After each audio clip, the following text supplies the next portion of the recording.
So hi everyone, thank you so much for joining us here today. Really excited to see everyone here. My name is Justina Lichnik. I run product for data engineering. And today we're basically going to be digging into the roadmap of the data engineering module inside Fabric. So yep, this is basically, the essence of the meeting, of the session, right? We're going to be really diving into that data engineering component. And before we jump in, out of just curiosity, kind of show of hands, like how many of you are familiar with the data engineering capabilities we have, who tried it out? Okay, maybe it'll be easier to ask the other way, who hasn't maybe, like this is kind of looking to kind of learn a little bit more. Okay, so I see there's a couple of people who are maybe new to data engineering over here, a couple of people who know these capabilities pretty well. So we're going to do a little bit of a mix. We're going to introduce the topics, right? We're going to talk a little bit about what are the pillars of data engineering within Fabric. And then we're going to try and focus on some of the new and upcoming capabilities and show a couple of demos of what you can expect to be landing pretty soon. Anything we show you here today should be landing in the next couple of months or so. So we try and not show you things too far out, but anything that is kind of committed, we're in the process of working on, and should be really landing, I would say, within the next 6 months or so. So when we talk about data engineering in Fabric, it is, of course, to empower our data engineers, and what we want them to do is to be able to really transform their data at scale and to be able to build out Lakehouse architectures. So there's 4 pillars we're going to be going into throughout the session. We're going to be talking about building out a Lakehouse for all of your data, and what does that basically look like, and what does that mean. We're going to talk a lot about Spark. Spark is the kind of power horse of the data engineering workload, and what does it mean to use Spark to transform your data at scale. We're going to talk about some of the developer experiences that we have. So what kind of authoring tooling do you have inside Fabric for being able to do those kind of data engineering experiences? And finally, we'll talk about what does it mean for data engineering to be integrated really into that Fabric foundation. All right, so let's jump in and talk a little bit about the Lakehouse. So from the Lakehouse perspective, you saw sneak peeks of this today at the keynote, where we were kind of building out these Lakehouses. You probably had other sessions which featured them in some way or another. So we'll go through this pretty quickly, just as a recap. Lakehouse is an artifact. It's an item type inside Fabric, inside your workspace, which you can go ahead and create. And really, you can think of it as the central place to be able to bring in all your data, to be able to just manage it, and then to be able to share it out with the organization. What's special about the Lakehouse is it's got this built-in SQL endpoint experience, and it's got a semantic model that's built in as well. So what does that mean? It means that you can basically work with any engine that you want to be able to really work with that Lakehouse data. So to begin with, of course, the Lakehouse works really well with the Spark engine, so you can go and process and transform all of that data and write it into the Lakehouse using Spark. You can then query that same data that's in your Lakehouse using SQL with that SQL endpoint. And then you can just build Power BI reports directly on top of it. And all of this is using that single copy of data. So you don't have to copy the data around as you're going through and doing that process. It's a single copy of data all the time. And with Power BI, of course, that's working with direct lake mode as it's accessing that data. Now, in terms of some of the new capabilities that you can look forward to with Lakehouses, we showed you a sneak peek of this at the keynote today. It is Lakehouse schemas, so this is coming in the next couple of months, where you're basically going to be able to organize all of your tables into these different schemas. You saw how easy it is, and I'll show you another quick demo of it just to refresh your memories in terms of that drag and drop experience. And another really cool thing that we're going to be adding, which we didn't get a chance to demonstrate today, but hopefully we'll have something we can show you as a demo in the next couple of months, is really this ability to just be able to create a schema for entire, to create a shortcut for an entire schema as well, right? So if I have, let's say, a folder, or I have, let's say, my warehouse, and I have an entire schema, I can just go ahead and create that as a schema inside the Lakehouse. So that's another capability to look forward to over here. And then the other capability, which is coming to Lakehouse very soon in the next, I believe it's in the next couple of weeks, is this Lakehouse table and file access. So to actually be able to set up security and permissions at that kind of object level for your tables and files inside the Lakehouse. So with that, just wanted to do a quick overview of that Lakehouse. Let's actually go ahead and take a look at a demo that shows you a little bit more detail of how do you go and build that Lakehouse, how do you go and share the data in the Lakehouse, and sneak peek of those capabilities we just talked about. So let's go ahead and play the demo. To begin, create a new Lakehouse by clicking New in the workspace and typing your Lakehouse name. You don't have to worry about storage or compute, as Are you guys able to hear that? Yes? Okay, cool. Then I'll keep going. they are provided for you as a software as a service offering. There are several ways to get data into Lakehouse. It can store both tabular and unstructured data. To create a data pipeline, select the Copy Tool dialog and choose your data source connection, then data you want to copy and your destination in a Lakehouse. When the pipeline finishes running, you can see a new table in your Lakehouse and view its content. Another way to get data without copying it is using shortcuts that keep data in your original source but make it available in your Lakehouse as it is there. You can access it instantly regardless of the size of the data. You can also upload files from your local machine. This is useful when you have sample data or experimental data locally and want to use it in your project. Just select Upload Files and pick any files you want to upload to your Lakehouse. Your structured data in files can be easily converted into tables using Load to Tables feature. This makes it available for other engines to use. Select the file you want to convert and specify a new table name for the data. You can see the new table has been created with a copy of your original data in tabular format. Data in Tables section can also be optimized for better serving performance or cleaned using vacuum operation to reduce storage usage. All of this is available through table maintenance option. It runs in the background and lets you use Lakehouse as usual. If you prefer to analyze data using T-SQL, you can switch to SQL Analytics endpoint, and the same table data will be available in T-SQL interface. The data from Lakehouse is available right away through unified storage that provides a single copy for T-SQL and other engines to access data. Just write your T-SQL query and run it on the Lakehouse table data. In the Lakehouse Explorer, you can also create a new semantic model. Semantic models are used by Power BI to create reports. After choosing the menu, enter the model name and select the tables you want to use.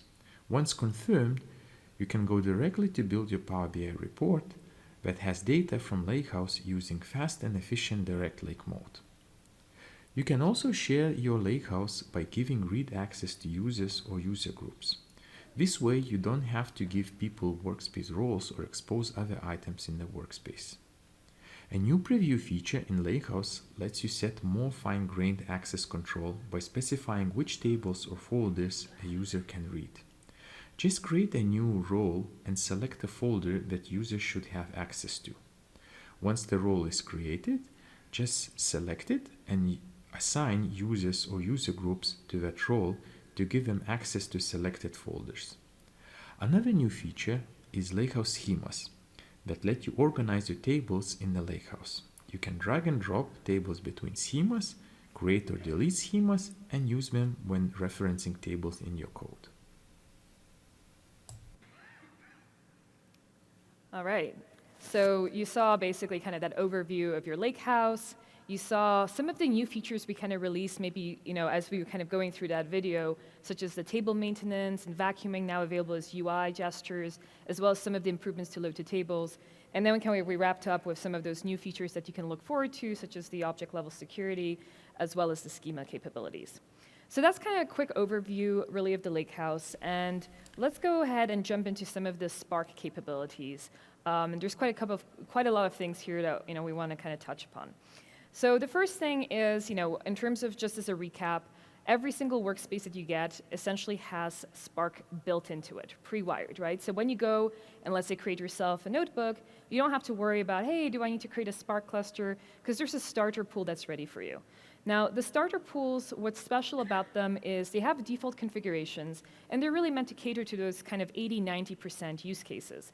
And because we know those configurations, when you go and create yourself a new notebook, you're going to see really quick startup times. I was with a customer earlier today, we were showing them a demo, and my session started in 5 seconds, right? So it's kind of those below 15-second startup times when you're using starter pools, which just makes that development process really, really smooth. Now, if your use case is one of those use cases where you do need to maybe have a little bit more customizations and configurations for your Spark pools, you can absolutely still do that, right? So today, the experience basically is that a capacity admin would delegate permissions to a workspace admin, and the workspace admin could go ahead and create new pools and go and change things like the node size, whether auto-scale is enabled, how much auto-scale, dynamic allocation of executors, all of those different capabilities would be something that users could, the workspace admin could basically go ahead and configure. Now, another thing that we've added in Fabric that wasn't there in Synapse is also single node pools, right? So you can start all the way from a single node when you're working with Spark. So again, really kind of for those maybe smaller use cases that don't require as much compute. And one thing that's coming very soon, you should see this lighting up in a couple of weeks, is the single node support for starter pools as well. So today, if you go ahead and actually we're using a single node and something like, let's say, an F2, you might not get those really quick startup times, when you're going and creating your notebooks. But now we're going to have single node support for the starter pools as well. Now, what we are going to be adding to these kind of Spark capabilities is more admin controls and more admin settings, right? So currently, as I've mentioned, you can go and set up all of these things at the workspace level. But we've been hearing your feedback, so we're also going to be up-leveling this to the capacity. So as a capacity admin, I will actually be able to go and configure these Spark pools for all of my users, and then basically be able to expose just those Spark pools to the users without needing to necessarily rely on the workspace admin.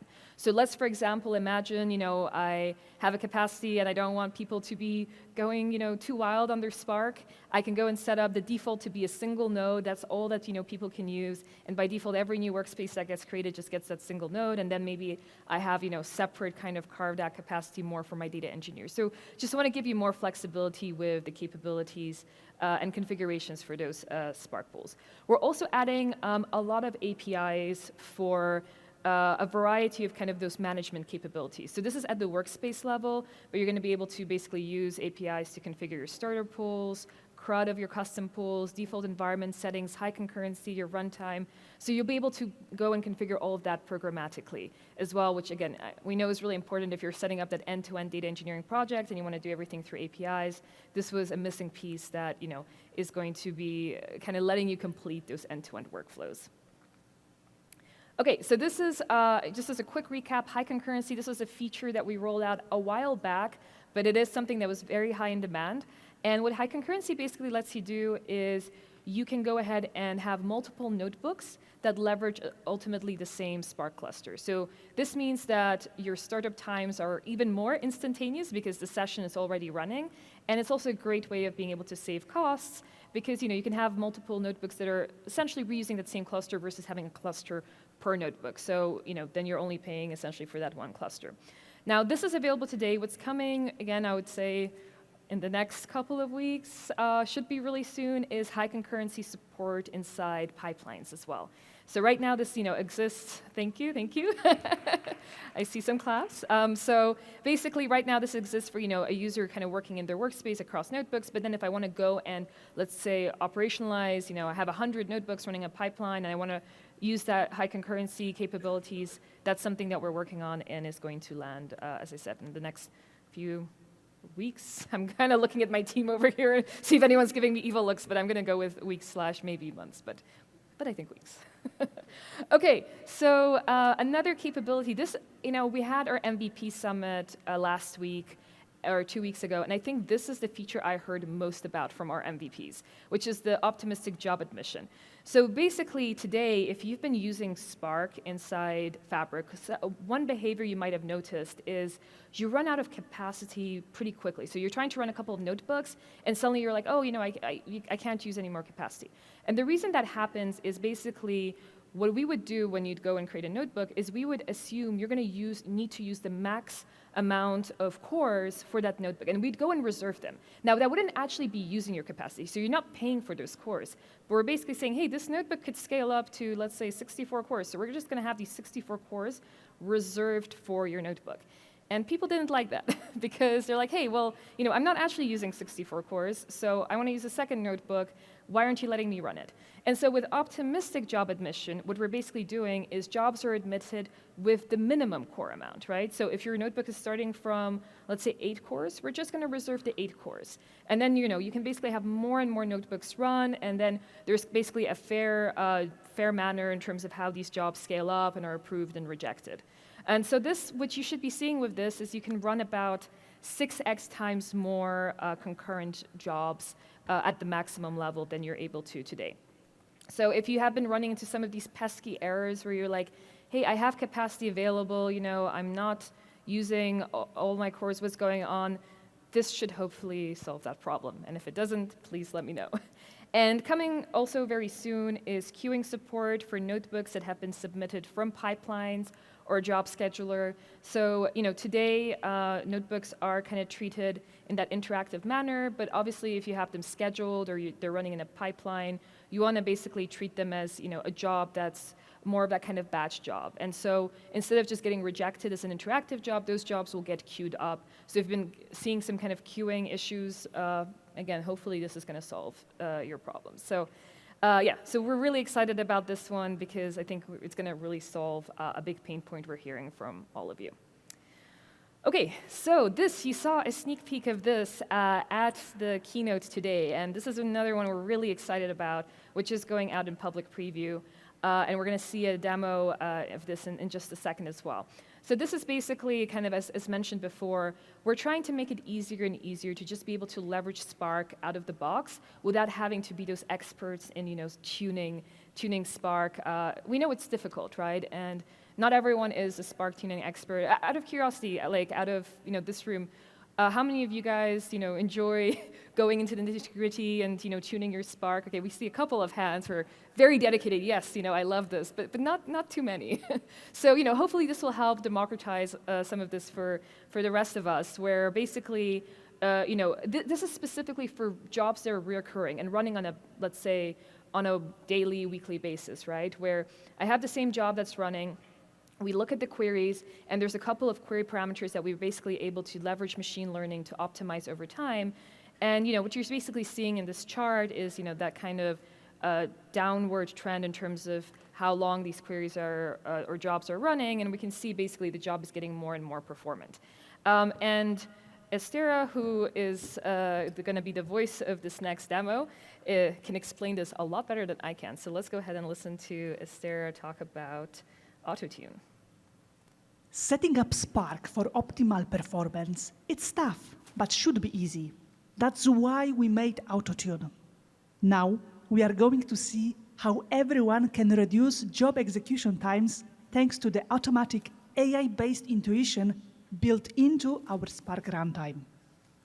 I already have a notebook for which I enabled our unique feature, Autotune, just by running a single cell with the flag Spark MS Autotune enabled set to true. Then I wrote a query which runs some aggregations and process big data. Imagine this query is part of the bronze to silver layer, or maybe to gold as well. Now let's schedule the notebook to run every 10 minutes, as Autotune targets repetitive queries. Let's take a look at the historic runs to see the execution time. Let's go to Monitor Run Series, and thanks to the feature name Recurrent Job Analysis, we can see the full metrics for the previous run of the same query. As you can see on the chart, we started with the execution time around 8 minutes. This is not a simple query, and it processes billions of rows. When a Spark query is executed, Autotune generates a tailored ML model for that specific query. This model is designed to understand and optimize the query's execution by analyzing patterns. Autotune configures 3 Spark settings for each of your query separately. It configures the number of partitions to use when shuffling data for joins or aggregations. It configures the maximum size in bytes for a table that is broadcasted to all worker nodes.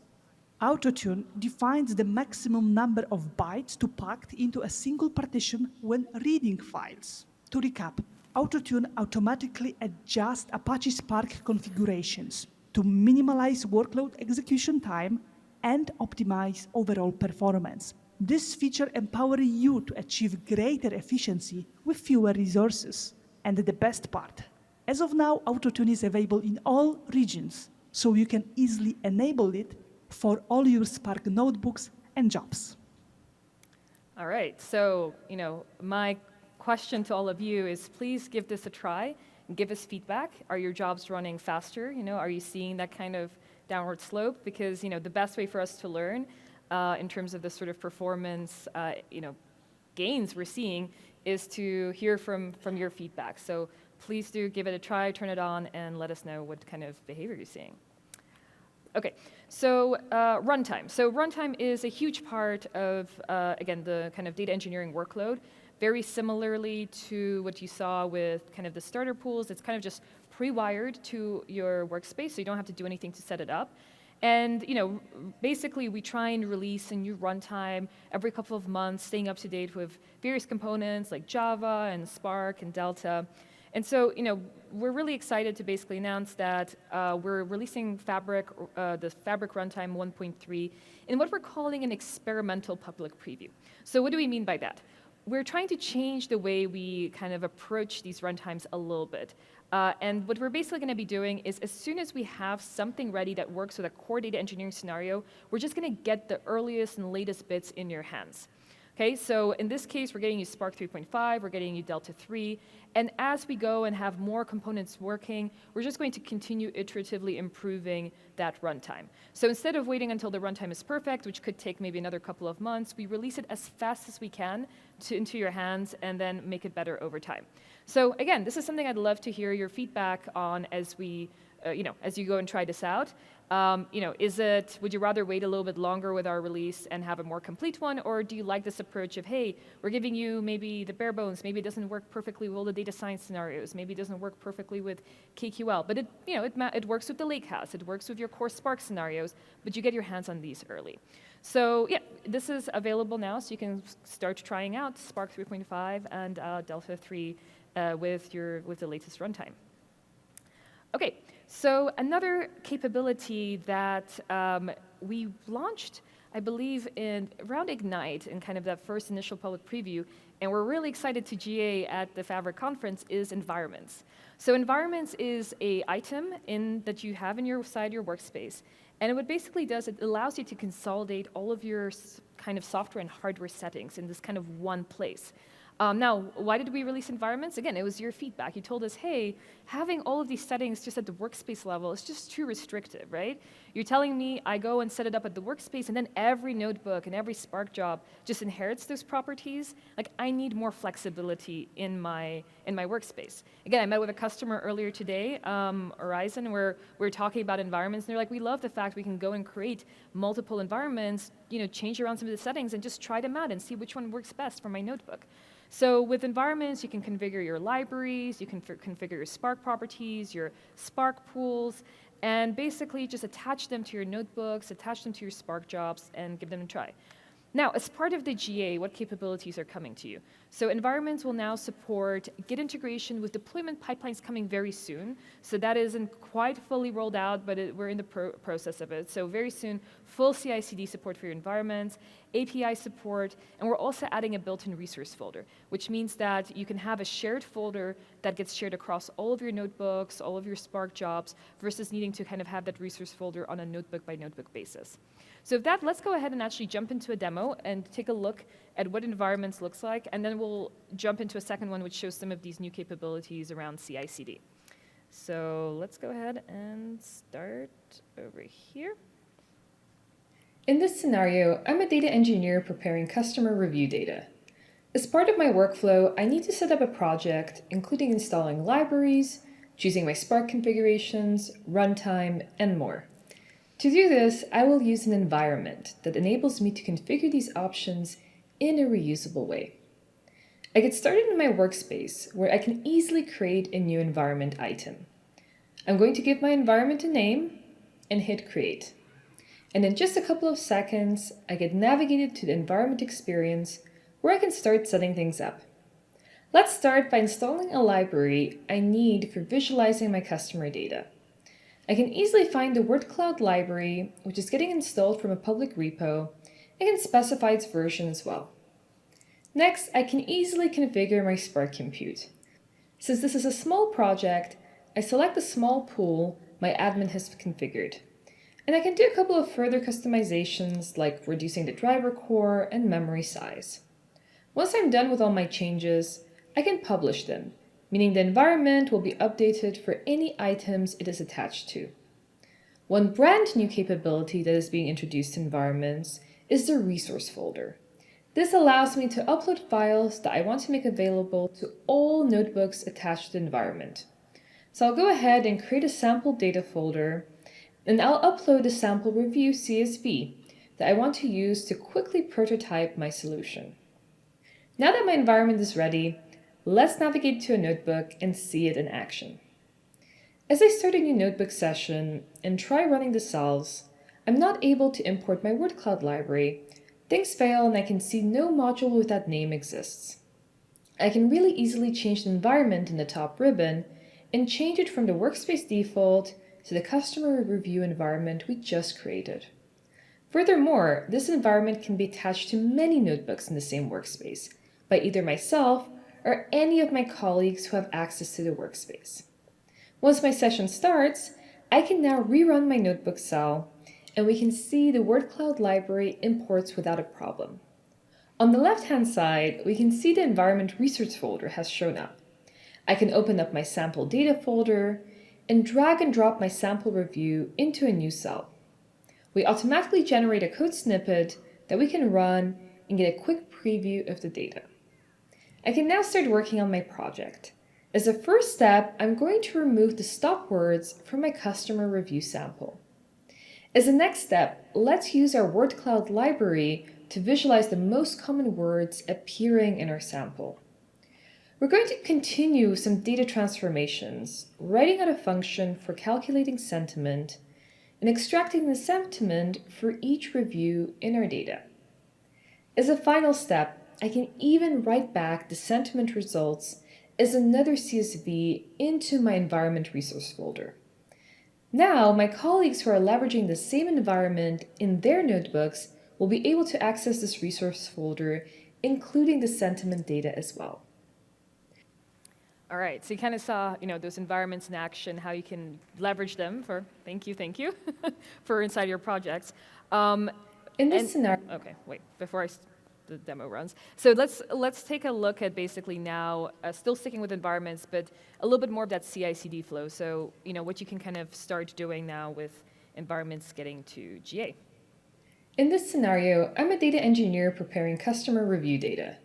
As part of my workflow, I need to set up a project, including installing libraries, choosing... It would help if I went into the next demo. There we go. As part of the environment GA, environments now also have full CI/CD support. Let's take a look. My current workspace is already connected to my Fabric demo Git repository to the main branch. We can see the environment is already synced up and up to date.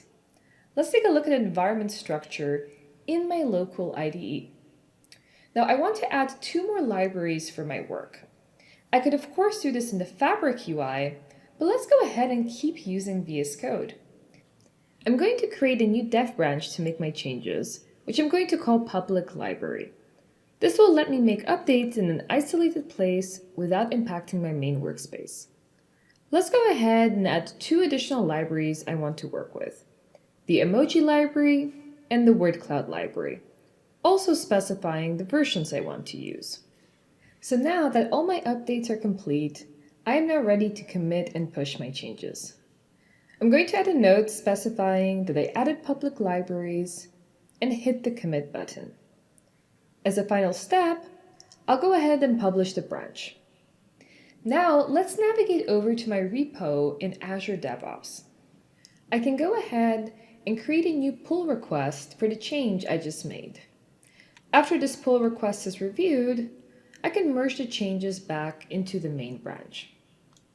Okay, let's jump back into our Fabric workspace and take a look at what's going on. I can see that we have an item to review in source control and a warning letting us know there are pending updates from Git. let's go ahead and update the workspace with our latest changes. Now we'll give this a couple of seconds to run, and we can see our environment item has been fully synced and is up to date. So let's open up the environment to make sure all our changes have indeed been reflected. And there we go, we can see the emoji and word cloud libraries are now available in our environment. And once you're ready to move your changes from dev to test to prod, environments will now be supported in deployment pipelines as well. Finally, everything from creating to publishing your environments to managing your Spark compute and libraries can be done programmatically through APIs as well.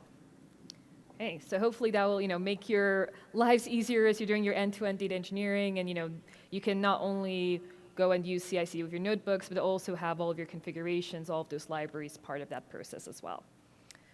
Okay, so let's now switch gears and talk a little bit about the developer experience. It's a great segue for that.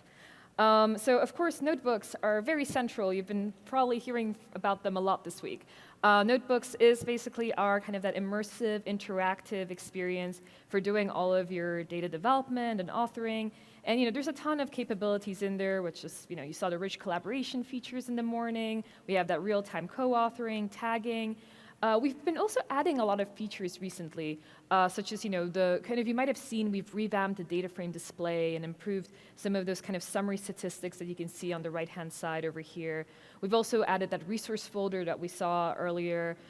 We've also gone ahead and added things like code snippets. So if there's, common things that you want to do that you just want to kind of find the code for, you can go into those code snippets and find them there as well.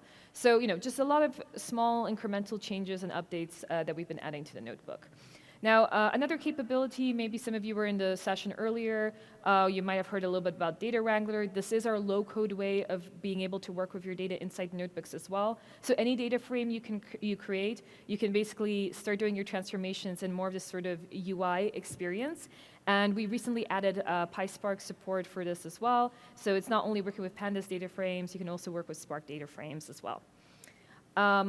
Now, another one, which we won't go into a ton of detail about today, Nelly did cover it in the data science session earlier, is Copilot integration. So we have recently added Copilot integration inside the notebooks to help you, as you're basically doing your development, help you write your code. You can both kind of do these kind of chat interactions if you want to get natural language help or if you want to get some code. We have the integrated panel.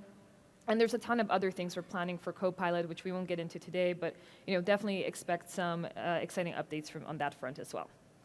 So what is coming from notebooks? So one area that I wanted to touch upon is data connectivity. So we are working hard on integrating with data sources for notebooks. So in the next couple months, you can expect to basically see the Get Data kind of ribbon pop up, and to basically be able to work with data sources that are supported in Spark, either creating new connections or reusing existing connections directly through your notebooks. So as you kind of go through this workflow and you basically go and select your connection, this is going to manifest itself as a cell inside a notebook with code as well.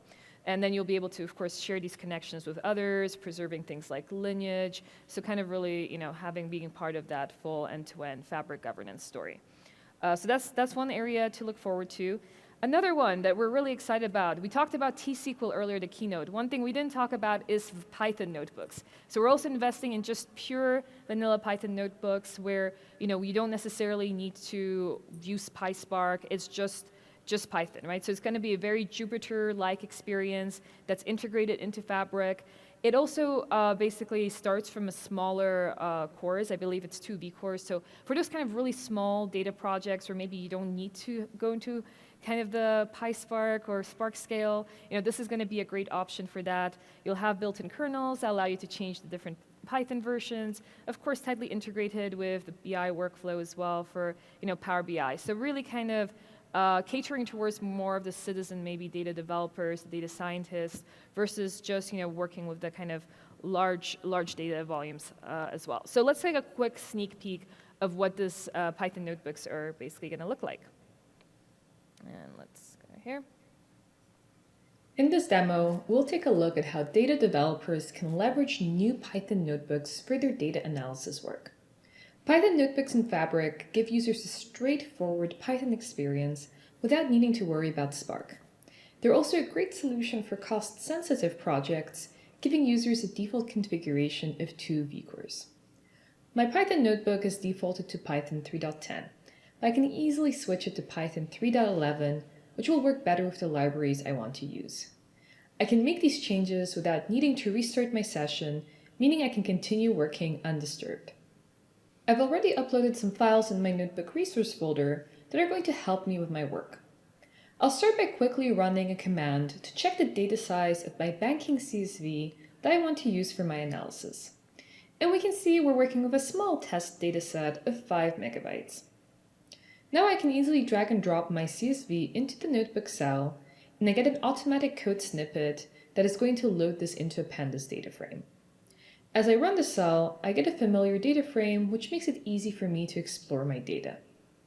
Next, I'll drag and drop a Python module that has a variety of data quality functions available for my use. I'm going to use the display inspect function on top of my data, which gives me a quick way to visualize the data distributions and identify anomalies in my data using Python widgets. For example, it has identified a large number of data points in the age column that are below the age of 18, which doesn't make sense for my banking dataset. I'll use another Python function I have available to clean and correct the data, and I can see that things have ran successfully. Finally, I'll rerun my Python widgets to validate that the faulty data has been corrected. And we can indeed see that all the data points below the age of 18 have been removed. Now that we have done some lightweight data cleansing, let's go ahead and visualize it using Power BI.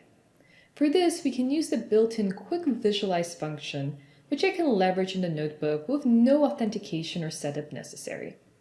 This renders me a Power BI report on top of my data frame directly in line inside the notebook.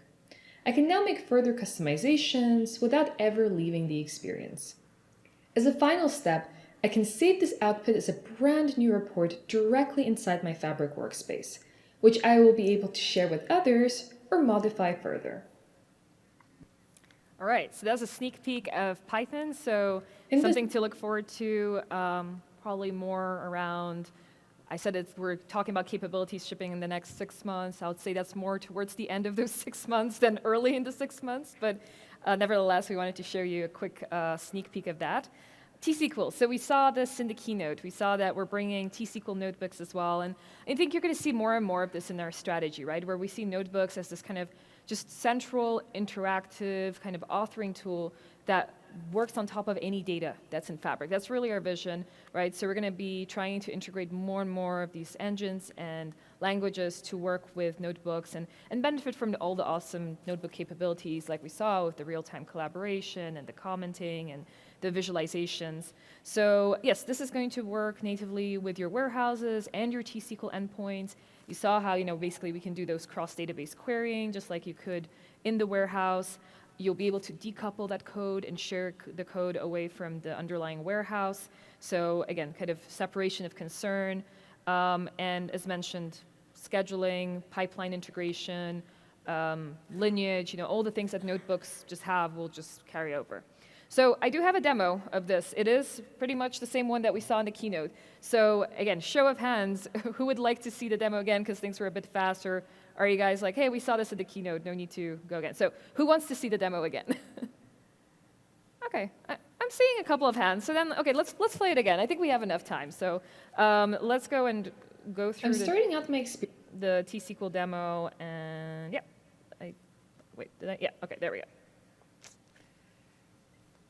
I'm starting out my experience inside the warehouse, and I'd like to query my sales data. Instead of jumping into the query view, I'm going to try a new experience that brings new exploration, collaboration, and operationalization capabilities to all our creators. I'm going to click this new notebook button over here. So now we have opened a notebook straight from inside the SQL endpoint, and you'll see that the language is defaulted to T-SQL.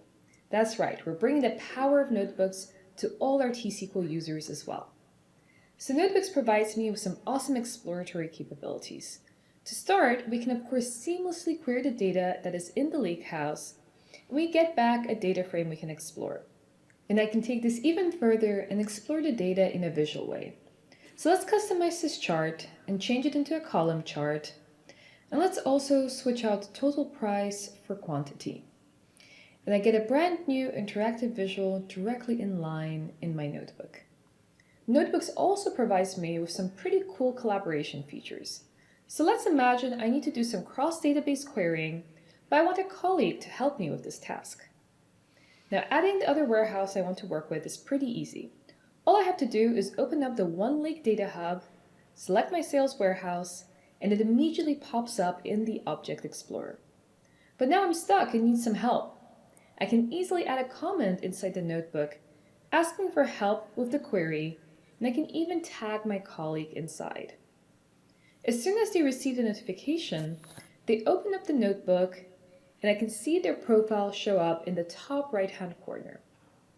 And as they start making changes, I can see them taking place in real time inside the notebook.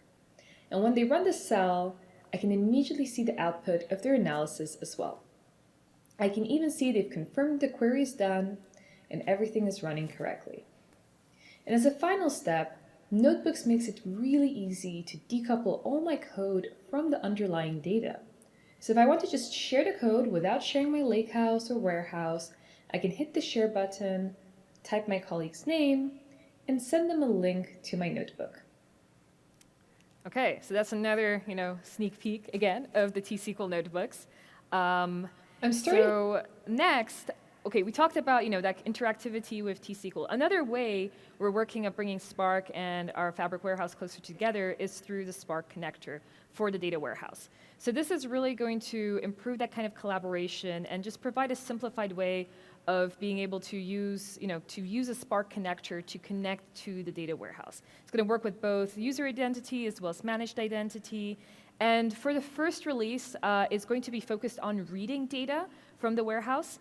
And so being able to read the data and then maybe do things like, output it to your Lakehouse. And over time, we're going to also add the write path as well. So you're also going to be able to write back to the warehouse from there. But that's not going to be part of the first release. Now, one important thing to note here that I wanted to call out is it's going to work with the warehouse security. So if you've gone ahead and defined your security rules inside the warehouse, and you're going to go and read that data from Spark, it's going to automatically apply that security. So it's going to work with object row and column level security from inside the warehouse. So this is, again, something that should be coming very, very soon. OK, so we talked a lot about notebooks. The next level of kind of authoring is VS Code integration. And we talked a little bit about this in the keynote as well, where we showed kind of the desktop, or we talked about the desktop flow, but also the fact that you can now do everything online, right? And that online version basically doesn't require you to need to download anything. Everything syncs back together. And we talked about the fact that debugging is something that's coming soon in that kind of remote VS Code experience. It's of course available in the browser, in your local machine. But if you want to use it in a browser, that's the thing we're working on right now. And I won't play that demo again, just for the purpose of time. But another thing that we recently released, which I feel like not a lot of people maybe saw, so I just wanted to call this out as well, is the Snaps VS Code container image. So this is basically Docker-based container image for basically when you're working with the Fabric extension on your local machine. So one of the things that are a little bit painful today is when you go and want to work with your notebooks locally, is you have to go and get all of your dependencies set up, right? Things like Java and so on. And so with this container image, if you download it, it makes it a lot easier to just get up and running if you do want to do local development. So if you haven't checked it out and you like using Visual Studio VS Code, I would recommend you take a look at this one. Oh, thank you. I'm glad someone's happy. Another person. Okay, so we'll skip through the demo just for the sake of time. You saw this at the keynote today. Quick shout out for Spark job definition. This is, for those who aren't familiar, this is another way you can work with Spark inside Fabric. So if you want to you've developed everything outside of Fabric, you just want to submit something inside Fabric, you can go and create a Spark job definition, upload your jar files or whatever you're using, do all your Spark configurations, and just use Fabric for essentially submitting and orchestrating those jobs. So this also supports retry policies. It's a great way to work with those streaming jobs or long-running jobs as well. Okay, so another thing that is coming soon is the Livy endpoint. So this is basically, for those who are not familiar, a programmatic way for you to be able to work with Spark. So instead of basically needing to do everything through the UI, if you want to do things like query your Lakehouse data or upload the data into your Lakehouse using Spark, you can do everything programmatically using the Livy endpoint. So this supports both session as well as batch jobs. It has deep integration with the Lakehouse and OneLake. It integrates with the environments as well. And we do have a demo of this one. So let's take a quick sneak peek of what this experience will look like.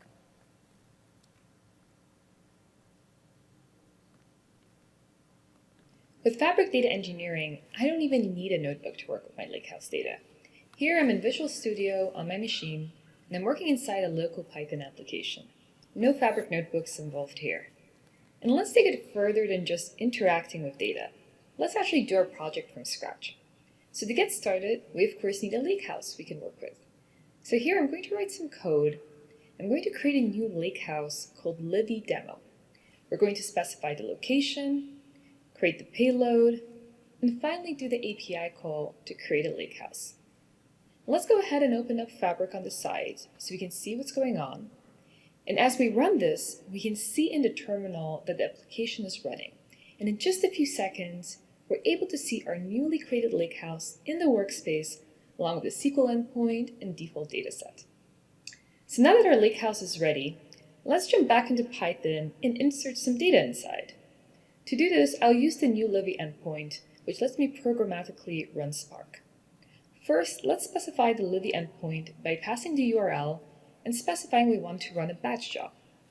Next, we will define the payload, which includes the name of the session, the location of the data we want to copy, and the Lakehouse location. Finally, let's add some code to post a request and print out that we have ran things successfully. Okay, let's run this again and see what happens. And I can see in the terminal that my Livy batch job has been successfully submitted. I'm going to navigate back to our workspace and jump into the recent runs. Here we can see all our recent applications, and we can see there's a Livy run over here that has been kicked off. So we'll give this a little bit of time. Let's jump back into the Lakehouse and take a look. And as our Lakehouse loads up, we can see right there under our table section, there's a new transaction table now available to us, which we can expand and instantly preview. And we were able to do everything through code, and we didn't even need a notebook to run Spark and Fabric. There you go. We're trying to light up more and more, thank you, more and more of that programmatic journey for our data engineers, right? So you never have to go into the UI ever again. But okay, so let's go and just spend a couple of minutes talking about this unified Fabric integration to the platform, and then we'll wrap up. So of course, you've been hearing about this. We have all these workloads, but we want to have more and more of these kinds of uniform horizontal experiences for things like capacities, your security, OneLake, monitoring, CI/CD. So a couple of things to touch upon here. So monitoring, Spark monitoring, we've been doing a ton of improvements to the Spark monitoring space. You have monitoring inline directly inside your notebooks like you're seeing over here. You have it integrated into the monitoring hub. We have a very full and rich experience where you can go and actually see what's going on with all of your Spark applications. You can see the related data items. You can actually step through the notebooks that have been running. You can see when something has gone wrong.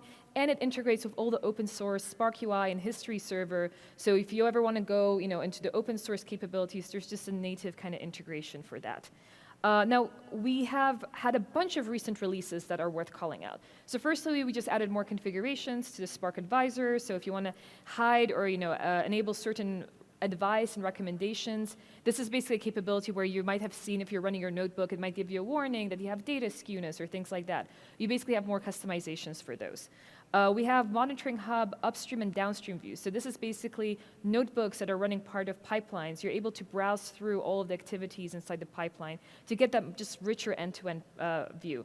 And I know this is one that I've heard from a bunch of you, you're very excited about, this executor utilization analysis. So this really lets you kind of go into the details, look at your executors, your allocation, your utilization, to see how are those Spark jobs running in real time and to better allocate the resources. Now, this run series analysis, we talked about this in the context of Autotune, but this is actually just a standalone monitoring feature that is coming very soon as well. So this basically isn't just for monitoring your Autotune runs, it can be used for monitoring any run. It just happens to work really well for your Autotune runs. But basically, any run that you're doing that's recurring, you can basically see this comparison, see not just the duration, but also how much data is being processed, right? So you want to, okay, maybe my duration's longer, but I'm actually processing a lot more data, which would be expected. So it kind of gives you all of those metrics along the lines. It does automatic outlier detection, so it flags things if something's looking anomalous. You can drill into these and see all of the details around things like time distributions. And as mentioned, it works great for things like Autotune as well. So that's kind of on the monitoring front. Capacity reporting, so this exists today. If you want to go and actually see your capacity reporting, you have all of your different Spark artifacts available there to dig into the usage, dig into understanding how much of each item is, how much each item is using up your capacity, who's running it, all the throttling information. So that's available today, of course, and has been available for a while.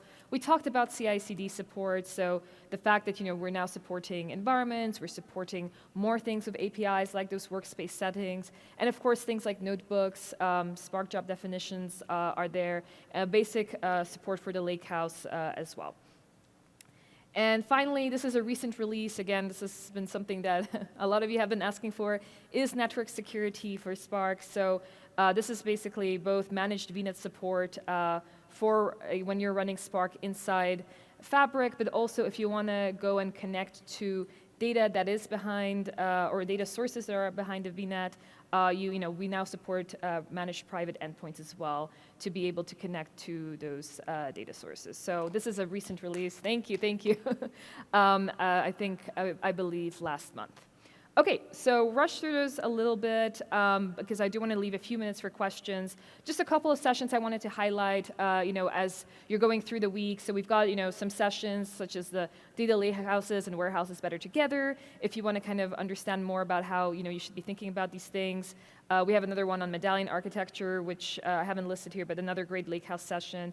We have Spark and Fabric, a real technical deep dive. So for those of you who are the data nerds who really love to go into the details, this is going to be a great one for you. We have best practices for developing code. So if you want to jump more into environments, into Visual Studio, understand a little bit better around that, that's a great one to go into. AI and Fabric, this is really going more into those co-pilot experiences and AI experiences within an LLM programming, things like that as well. So, this is just like a couple of highlights. There's a ton of great data engineering sessions I really encourage you all to dive into. But yes, thank you so much for your time, and we're going to leave the last 8 minutes or so for questions.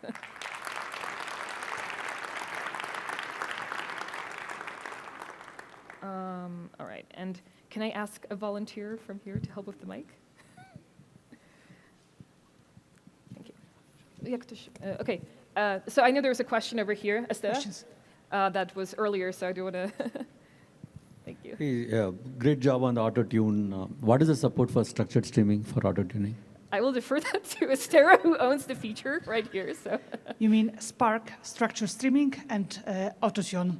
So the same. If you will start the job that will run the streaming, we'll optimize those configurations over time.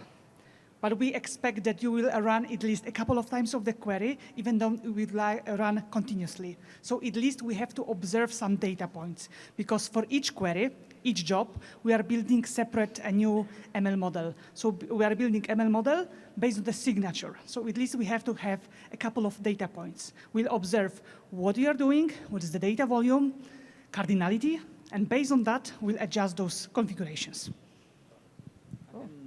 Are you optimizing for the publisher or the reader? Like, say for example, partitioning could be done by whoever is producing those tables, while a reading job could experience some performance issues, right, because of bad partitioning and things like that.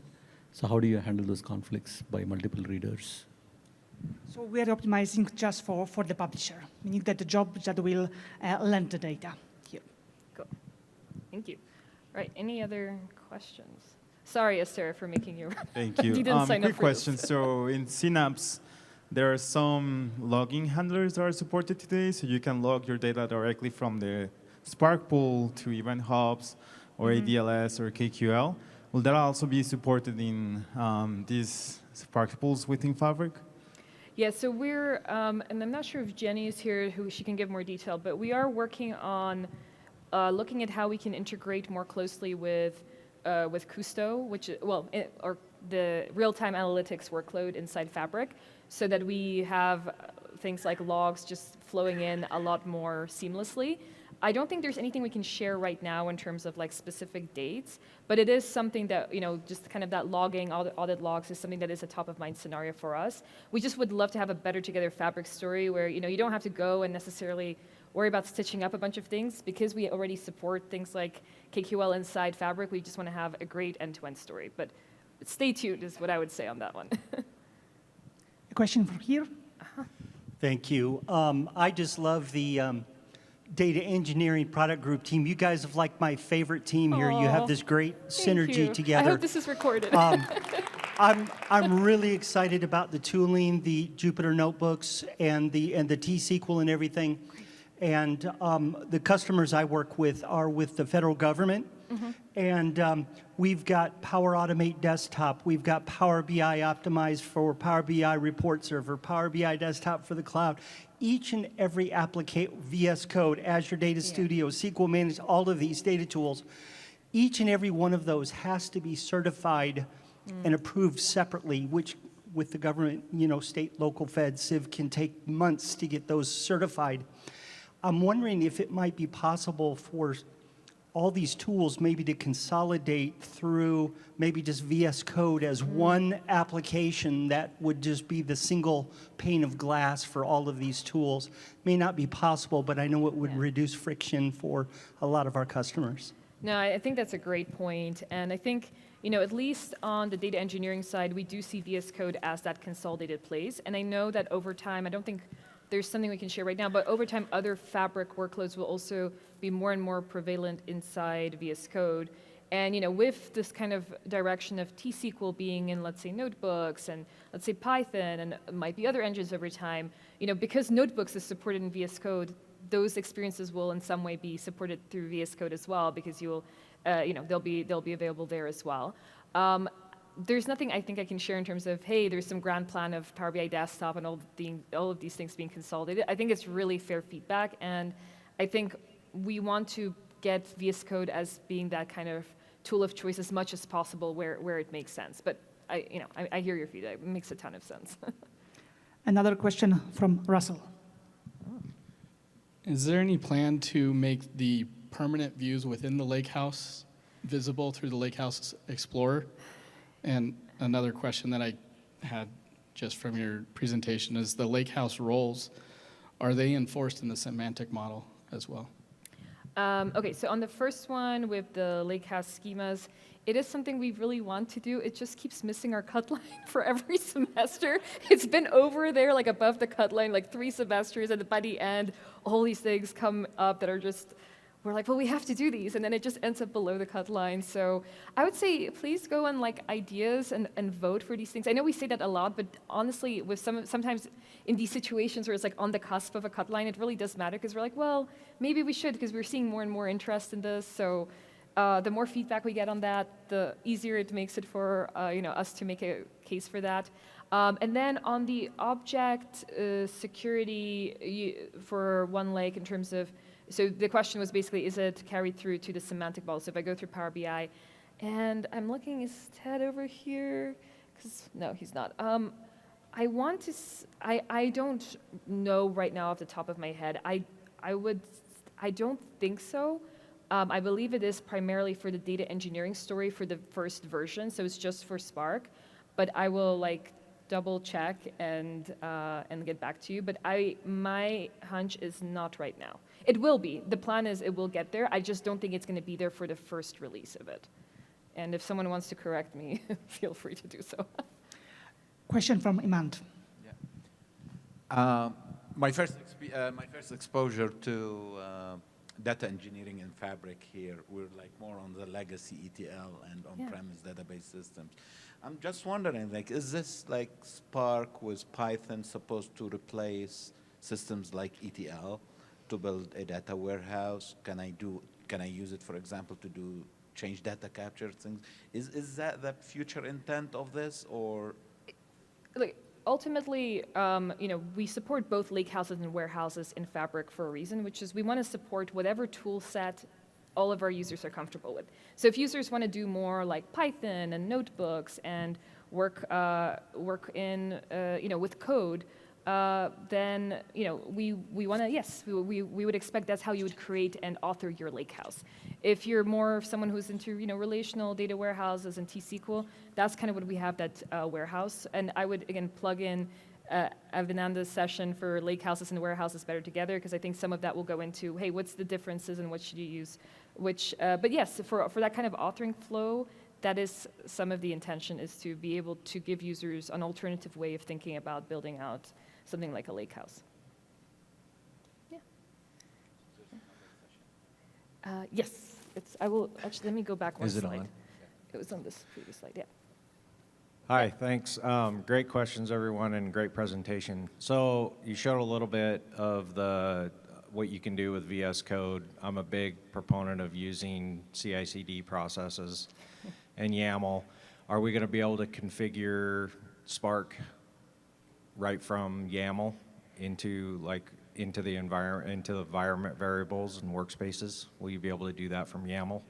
Oh, okay. So, I thought your question was going to go whether we're going to have CI/CD support for Fabric within VS Code, because I was going to be like, this is the product manager. He could, yeah. Or do you want to share? The short answer is yes. That's on the roadmap. Basically, you can directly from VS Code side, you can inspect the content in a YAML file format of the environment and make some change, and you just directly push back to your workspace. And also maybe you can directly push from the Git, and from the Git then back to the workspace. So that's on our roadmap. Yeah. Great. Right. So, 2 last questions. yes. Just checking the time. Yeah. And I will stay around for a few more minutes if anyone has anything else. Hi. First of all, you're also my favorite team. Thank you. I have a Warming question my heart. regarding these environments. So we have some customers who like to use own custom libraries in Python. And Yes. so, of course, you can use it via environments. Yeah. But you have to do it manually. So is it also planned to support a kind of API access so that it can be done via DevOps or whatever? Yeah, so Shrajan, is that part of the APIs that we're releasing, or? Oh. I think not yet. No, not yet? Well, okay. So because I have all my product managers here, I'm gonna defer these questions to them, because they're the ones closest to like the immediate roadmap, so. Hey, hello. So I'm trying to answer this one. So I'm trying to get this correct. So are you asking for is environment will support manage the custom libraries through the API, right? Is that the question? Yes, it's on the way. So REST API to manage all the components for environment, public library, custom library, also the Spark Compute runtime is all on the way to be API supported very soon. Okay. So there will be a demo tomorrow in our sessions. I give you some real code running to call the API, create environments, custom the environments, and push back to the workspace. And the question is, how soon is very soon? Just relaying back from what I'm hearing. Yeah, I think the development is on the way. I think in the few months, not few months, maybe just 1 month, few weeks will be landing to the production regions, and it's very soon. Okay. All right. 3 more questions. Can we stay a little longer?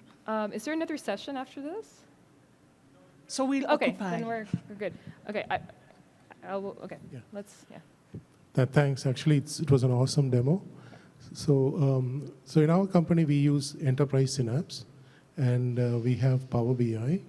Since we didn't have proper governance in place, we have like 20,000 plus workspaces, right?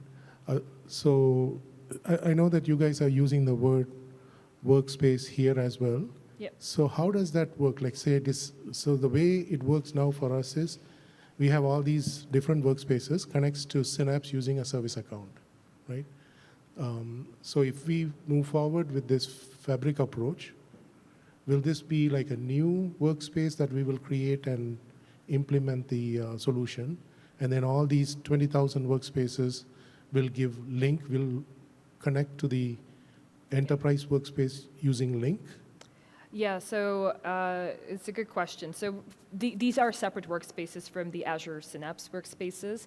We are working on some migration tooling, which should hopefully be coming in a couple of months, which will make it easier to export out basically your resources inside your Synapse workspaces and replicate them inside your Fabric workspaces. So there is going to be essentially a journey of moving them over versus like linking and using carrying them over, but using, let's say some different computer, something like that. So we have some PowerShell scripts which we've already released in a white paper about this, and we are working on having more of an in-product experience for doing that kind of upgrade path, basically. There is, I believe, a migration session on Synapse, so I would really recommend kind of attending that one, because that one will go to more detail around our plans over there.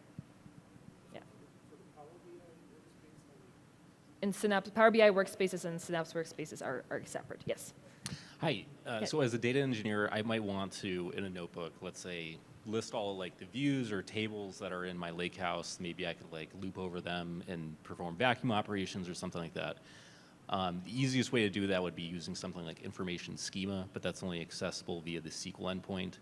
Of course, I can, do things like doing described schema, looping over, getting all the tables, things like that. But is there any intent to have information schema as queryable in the SQL endpoint accessible from the Lakehouse so that you can use it in notebooks? I am not aware of anything that is on our roadmap unless my team tells me otherwise. I see heads shaking no, so not at the moment, I'm afraid. But if, please vote on ideas, and hopefully, if we get enough votes, it could be something we could consider. Hey, so Warehouse currently has auto-compaction optimization. Yeah. Anything like that for the Lakehouse? So you talked about Autotune.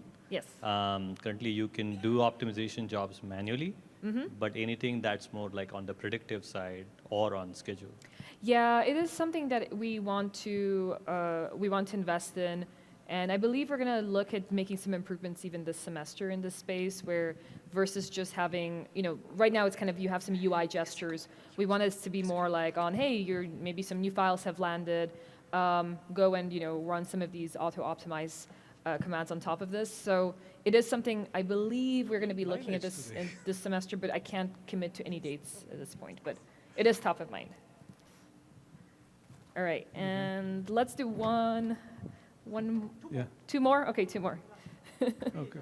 So I'll make this one tooling very fast. One is there a plan for the Levy APIs to return results out of the calls? Yes, yes. That is, I think that's going to be part of the first release. Okay. Yes. And the second question, you spoke about features which are kind of already out, or some things which are coming. Is there a place in which you have everything organized? So we have the Fabric release notes, which basically goes through all of the features that are coming in the next couple of months. So anything that we showed here is coming soon should be available in the release notes as well. It doesn't have the features already shipped. That's kind of part of our blog. So every time we release something, we have a monthly blog.